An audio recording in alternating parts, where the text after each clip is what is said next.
हे गाईज, कसे आहात तुम्ही? तुम्हा सर्वांना माझ्या यूट्यूबच्या चॅनलवर वेलकम. तर आज आम्ही एवढा सकाळी निघालो आहोत कोल्हापूरला जायला. तर सकाळी 5-5:30 वाजता आम्ही निघालो. सकाळी निघालो कारण की सकाळी सकाळी गर्दी कमी असते, मग आम्ही लवकर पोचू म्हणून. सो मग निघाल्यानंतर मग थोडेसे सोयराणी शिवण्याबरोबर क्लिप्स घेतले.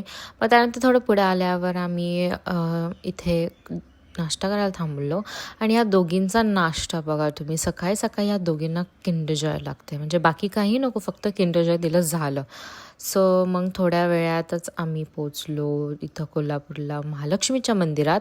मग महालक्ष्मीच्या मंदिरात आम्ही गेलो दर्शनाला. आणि इथं खूप म्हणजे खूप गर्दी होती कारण की फ्रायडे होता. तर मग 3 तासानंतर आमचं दर्शन झालं. सो मग दर्शन झाल्यानंतर मग आम्ही इथे बाहेर आलो, फोटोज व्हिडिओज घेतले. पाऊस चालू झालेला आणि हे शिवण्याला नुसतं पावसात भिजायचं होतं. सो मग पाऊस होता म्हणून थंडी पण वाजत होती. सो मग मस्त गरम गरम आप्पे खाल्ले. आणि इथं कोल्हापूरचे आप्पे तर खरंच खूप छान असतात. आणि मग त्यानंतर आम्ही सर्वजण, मम्मीचे जे नातेवाईक होते त्या सर्वांना भेटलो. आणि मग ते भेटल्यानंतर मग आम्ही 4-5 वाजता निघालो आदमापूरला जायला. तर आदमापूरचं स्थान हे बाळूमामाचं आहे. तर मग आम्ही बाळूमामाच्या इथे 7-7:30 वाजता पोचलो. आणि मग इथे आम्ही गेलो तेव्हा आरती चालू होती. सो मग आम्ही पळत पळत पळत गेलो. मग ही आरती चालू होती इथे. आणि मग आरती अर्धा तासाची असते. सो मग आरती झाल्यानंतर मग बाळूमामांचं दर्शन घेतलं. तुम्ही पण सर्वांनी बाळूमामांचं दर्शन घ्या आणि इथे सर्वांनी नक्की एकदा तरी आवर्जून या. आणि हे आहे श्री बाळूमामाचं आदमापूर. आणि मग हे झाल्यानंतर मग आरती विरती सगळं झाल्यानंतर मग आम्ही इथेच एक रूम घेतलेली आदमापूरमध्ये. हॉटेलचं नाव होतं प्रार्थना. मग तिथं आम्ही जाणार होतो. त्याच्या आधी आम्ही इथं बाळूमामांचं हे वाडा आहे, तर तिथं बाळूमामांची सर्व गोष्टी ठेवलेल्या आहेत. मग ते झाल्यानंतर मग आम्ही आलो जेवायला. त्याच हॉटेलचं जेवण आहे. तर मग ह्याच हॉटेलमध्ये आम्ही जेवलो आणि जेवण पण खूप छान होतं. मग जेवण वगैरे झाल्यानंतर आम्ही झोपलो. आणि मग नेक्स्ट टाइम आम्हाला सकाळी लवकर 5 वाजता उठायचं होतं. The next day. तर मग आम्ही सकाळी लवकर 5च्या आधी उठून इथे आवरून चाललो आहोत, कारण की इथे बाळूमामाची आरती असते. तर तुम्ही बघू शकता इथं 5 वाजले आहेत आणि आरती चालू झालेली. सो मग आम्ही मस्त आरती पण घेतली. खूप प्रसन्न वाटतं इथे सकाळ सकाळची आरती आणि सर्वजण, ॲटमॉस्फिअर एकदम भारी असतं. मग परत दर्शन सगळं घेतलं आणि मग निघालो.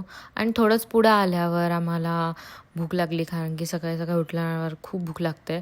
सो मग इथे चहा आणि पोहे खाल्ले. त्यानंतर मग आम्ही इथं आलो. एक थोडंच पुढे बाळूमामांचं अजून एक मंदिर आहे, जिथं बाळूमामांचं जी काठी आहे ती आहे, म्हणजे त्याला खांब म्हणतात.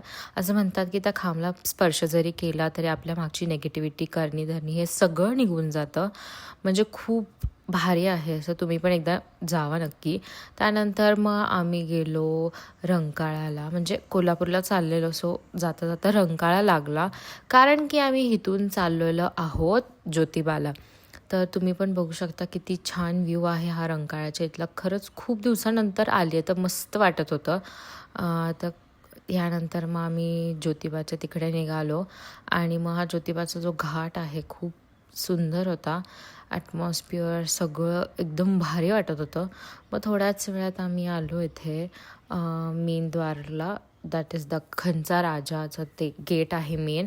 मग ते झाल्यानंतर इथे शिवण्याला नुसतं उचलून घ्यायला लागतं, चालायचं तर नाव नाही तिचं.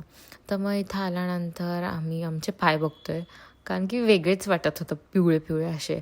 सो ते झाल्यानंतर आमचं दर्शन अवघ्या 15 ते 20 मिनटात झालं, कारण की बिलकुल पण गर्दी नव्हती. सो मग आम्ही दर्शन घेतलं. तुम्ही पण सर्वांनी ज्योतिबाचं दर्शन घ्या. आणि मग हे झाल्यानंतर मग आम्ही बाहेर निघालो. आणि निघाल्यानंतर हे जे माझ्या कपाळी तुम्ही जे गुलाल बघताय ते अशा प्रकारे लागले की माझी बहीण म्हणते की मी जयजम्मा दिसते आहे. सो मग हे आमचं थोडं हे झालं की 2 मिनटं नाही का रिकॉल करत आहेत, खरंच जयजम्मासारखं हे का. तर मग ते झाल्यानंतर आम्ही निघालो. मग सर्वांना परत एकदा इथे आम्ही 10-11च्या सुमारास पोचलेलो. सो आम्हाला परत भूक लागली. सो आम्ही खायला गेलो. मग इथं मस्तपैकी पुरी भाजी आणि मस्तपैकी चहा हे घेतलं. मग त्यानंतर मग आम्ही झालं दर्शन. मग आम्ही आता घरी पुण्याला निघालेलो. पण मग जाता जाता आम्ही ठरवलं की मग पालीचा जो खंडोबा आहे तो पण करूया. सो मग हे सर्व झाल्यानंतर मग आम्ही शेवटचं पालीचा खंडोबा केला. मग अवघे आम्ही 2-3च्या सुमारास इथं पालीच्या खंडोबाच्या इथे आलो. आणि तुम्ही पण बघा इथे किती सुंदर ॲटमॉस्फिअर आहे. सोयरा आणि शिवण्या तर नुसतं भंडाऱ्याबरोबरच ते त्यांचं चाललेलं खेळायचं. तर मग इथे बघा, तुम्ही फक्त बघा त्या दोघींना. तर या दोघींचं झाल्यानंतर मग आम्ही निघालो. तर मग इथून भंडारा प्रसाद सगळं घेतलं आणि मग हे घेऊन झाल्यानंतर मग आम्ही निघालो. मग इथं पण परत पाऊस चालू झाला होता.